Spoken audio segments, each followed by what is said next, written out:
Hello and welcome to the Queer channel. I'm Jason, your host, and we're going to talk about transgender. My thoughts on it. Now, I've got friends who are trans, and it's never been this big issue, except when they're attacked by someone. So let's first see my personal opinion, how I feel about trans people. To me, they're just people, as it should be. Would I date a transgender person? Well, yeah, of course. Because my attraction to someone doesn't come from biology. It comes from me, especially with being autistic and that. It comes from how I feel about them in here and how I feel about them in here. And when I date someone, or if I went out with someone, it would be about who they are in here and who they are in here. That makes the decision. I mean, some people call me, say I'm demisexual because I am attracted to, once I emotionally connect to someone. And that's just the way I am. That's the way I'm built. I don't date a person based on gender or biology. I date someone based on whether or not I'm attracted to them, whether or not I think they're awesome and have feelings for them. That's just the way it is. I don't give a shit what society thinks. I think now let's talk about the persecution of transgender people. Now, I'm autistic, of course, so I did a deep dive into all of this. And because when I was younger, I did explore that side of myself with my wife. When she got ill, I put that all to the side to focus on looking after Paola. But I think that the persecution side comes from very much panic and horror stories and ideas that children are going to get converted into other genders, or that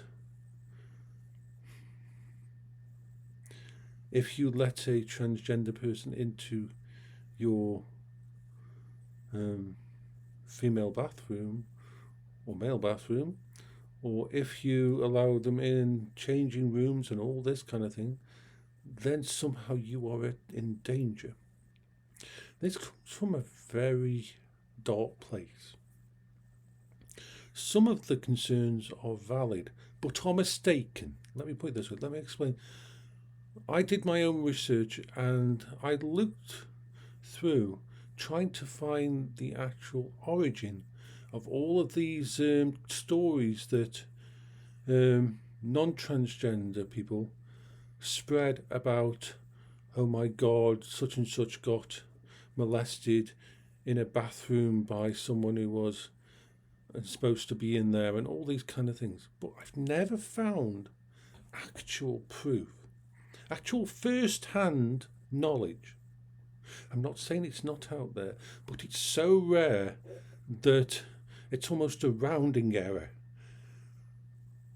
I haven't found any non-trans person who is spreading any of this that can actually give me a factual event that happened where a non-trans person was attacked predatorily by a trans person. I just can't find it.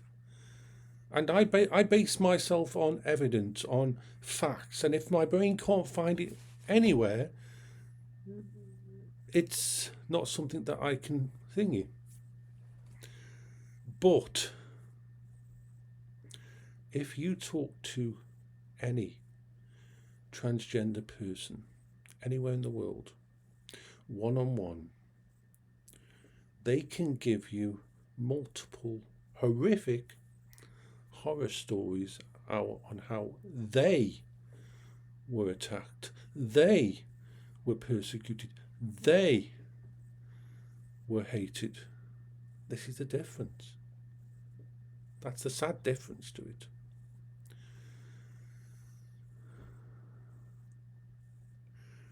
It's the only part where it gets a bit grey is this.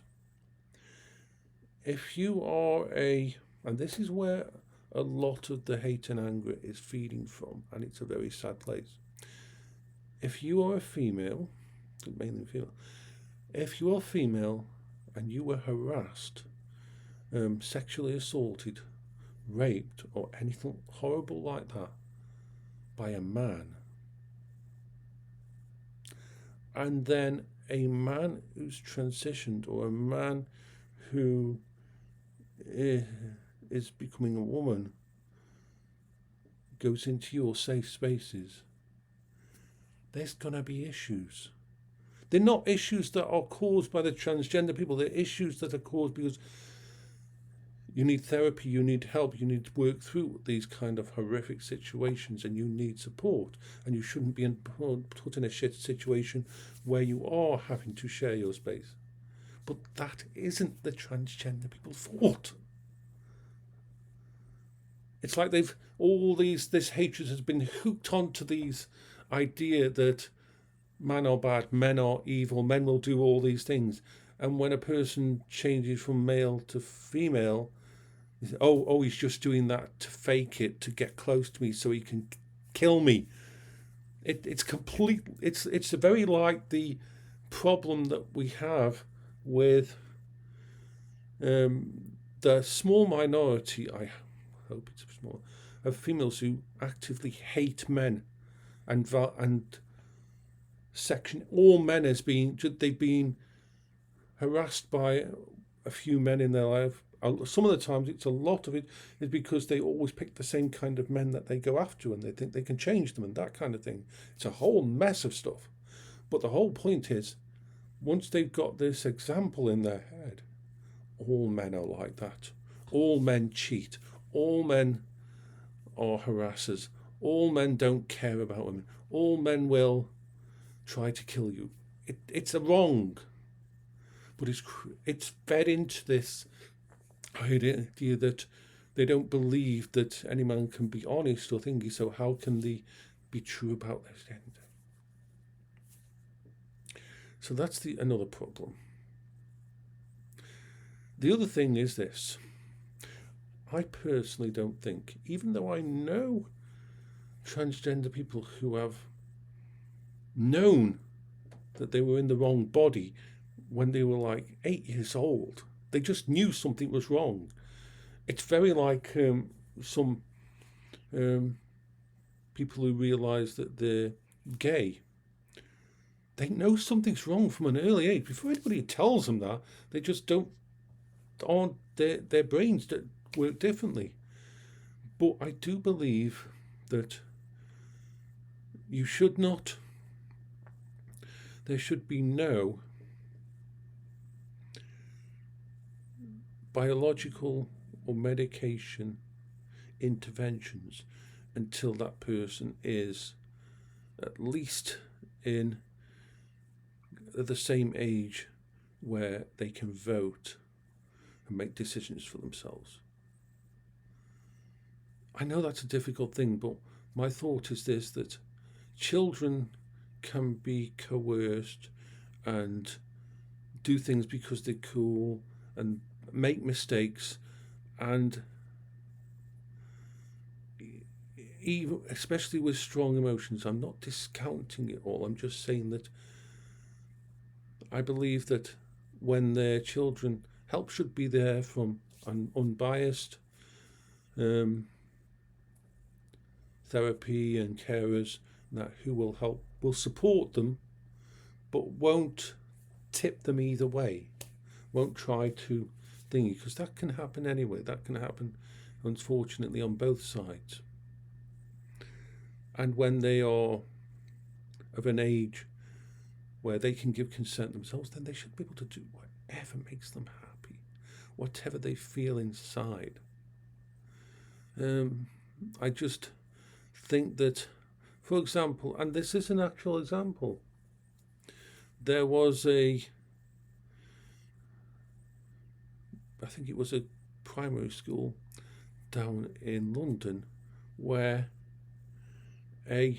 one of their students self-identified as a cat.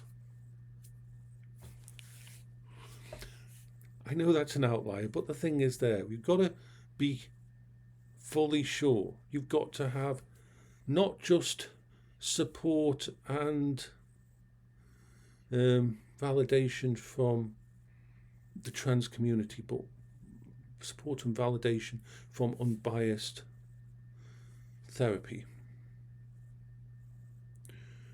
Because the decisions you make on the physical level, on the surgery level, on the actual medication level, can affect you for your entire life. So that's the only reason I think I stand on that thing that of wait until you can make a choice for yourself when you're 16 or whatever is the age of adult and consent in your country. Of course, this doesn't count for those countries where you're persecuted and no one will actually accept. Then, unfortunately, you do have to go underground. It's a mess. Why can't we just allow people to be themselves? I've always felt the most amazing thing is when a person is comfortable with themselves. I've always felt that when it comes to me being attracted to someone, a lot of it is based is how comfortable they are in their own skin and what clothes they're wearing.